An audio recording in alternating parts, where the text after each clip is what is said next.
Belonging to the same taxonomic family, the Elephantidae, Asian and African elephants and mammoths are close cousins.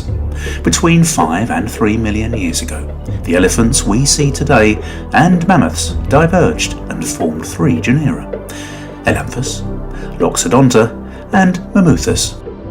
Whilst Asian and African elephants would restrict their movement, mammoths travelled great distances.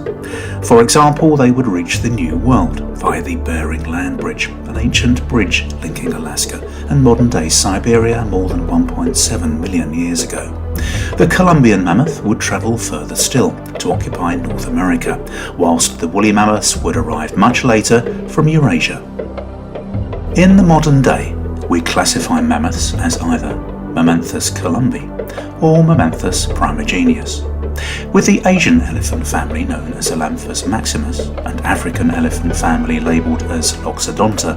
Whilst mammoths and elephants belong to the same family, they are of different species.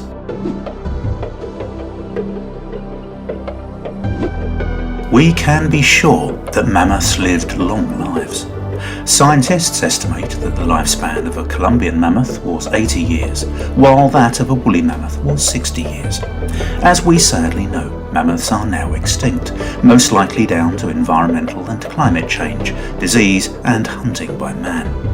Mammoths became extinct in Canada by the end of the Pleistocene epoch, roughly 10,000 years ago, but the tiny populations continued to exist during the Holocene epoch, between 4,000 and 6,000 years ago. The glaciers present in Canada during the Ice Age were responsible for removing most fossil evidence, so modern records of mammoths mainly consist of skeletal remains found in areas that were not impacted by glacial movement. If you have an interest in checking out the latest Asian and African elephant numbers and statistics, please do check out our previous episode.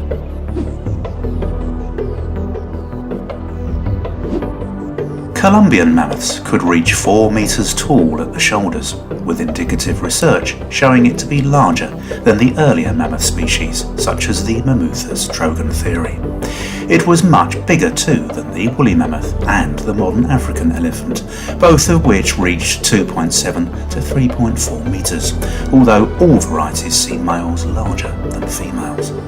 Unlike elephants, mammoths had a high, single-domed head with a high shoulder hump, with such a shape resulting in the back vertebrae decreasing in length from the front to the rear.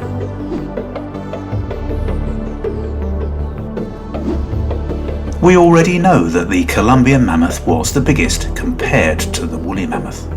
Cave paintings found in Russia and permafrost preserved carcasses provide detail about the woolly mammoth's body too. Scientists have been able to determine the length of the woolly mammoth's thick coats, with their investigation showing woolly mammoths had hairs up to 90 centimeters long with a thick underwool, which helped to ensure the woolly mammoths existed well in cold weather. With the Columbian mammoth being a savanna inhabitant, its skin was no thicker than that of the present-day African elephants, measuring 1.25 to 2.5 centimeters in thickness, with a layer of fat up to 10 centimeters thick under the skin. Modern-day African elephants have wrinkles and folds on the skin that retain up to 10 times more water than flat skin, helping them to keep cool, with sparse hairs dotted around their body.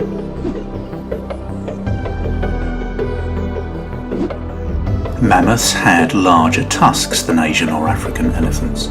Scientists were exploring the ocean floor around 10,000 feet deep and 185 miles off the Californian coast in 2019, when they spotted something that looked like an elephant tusk and would return to gather it in its entirety. After further examination, they discovered that the tusk was the tusk of a Columbian mammoth, which had reached North America around 1 million years ago. These giants stood over 4.3 meters tall and weighed more than 9 tons. It was also the Columbian mammoth that had the biggest tusks, sometimes reaching almost 5 meters. So there we have it, quite a story of comparison. And until next time, thank you for watching.